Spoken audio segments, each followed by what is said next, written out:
we are almost marking 1 year since the Gen Z upheaval that led to the deaths and disappearances of so many Kenyans, some of whom are yet to be found. By now, we should have learned something. We should have learned a lesson or two. Even our security agencies should have learned something.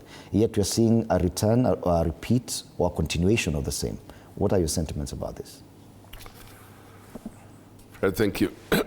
I also want to send condolences to this family and to the people of Homa Bay, wherever he came from, and to Kenyans. This is one Kenyan gone under very mysterious circumstances. But Fred, I also have condolences to send to the people of West Pokot following the collapse of a gold mine that killed several people during this weekend. On just some of the families have lost loved ones there. We have a situation in our hands which is very telling of governments. And I think we've said it here before, we're getting to a situation of intolerance to opposition, intolerance to criticism. And that is not very good for the country, that somebody who is exercising their mind and criticizes somebody should end in this kind of way. We do not need this at all in this country. Unfortunately, it's one of those things that we say in Kenya, we move on. It's done, we move on. And once we adopt that attitude of saying, we move on, by the time you realize, you will actually have created a nation, insecure nation, and a nation where people, this young man, when you had the recording, he was very afraid of the police station. But we're creating a nation where people will be afraid to go to a police station, and that's not very good for the country. The police station should be a safety net, a place where you can actually run to.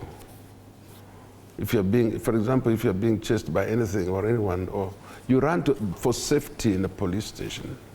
And that should be the reason why people go to police station. A police station is a custody for people, and not to disappear or die.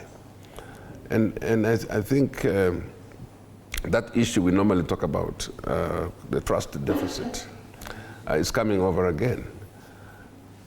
If you cannot trust the police station, where else can you trust? Yes. And so I feel like we're saying to the police, if this is a time when the police must issue a statement, it should be now. A proper statement, saying the truth, that we are going to investigate, or there's an inquest or inquiry into how somebody could do that. I heard that the body was taken out at about 2 a.m. or something like that. So, who was monitoring that the person had killed themselves? So, you begin to think through a country and say, this is Kenya, by the way. Kenya is held to be one of the countries where there's freedom. Even neighbors want to speak about it, as Kenya is a place where there's freedom. Let's not ruin that.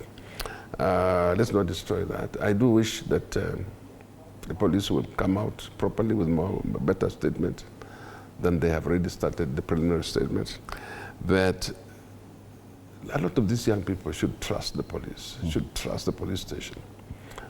Now, you see, now from here on, somebody has been brought from Homa Bay all the way, and he died in the hands of the police. So yeah, I agree that we have a big problem, but a lot of young people are now fearing for their lives. And I've just received another press statement from the National Police Service headquarters. They say it's an update following the death of Albert Ojwang. So the National Police Service wishes to inform the public that following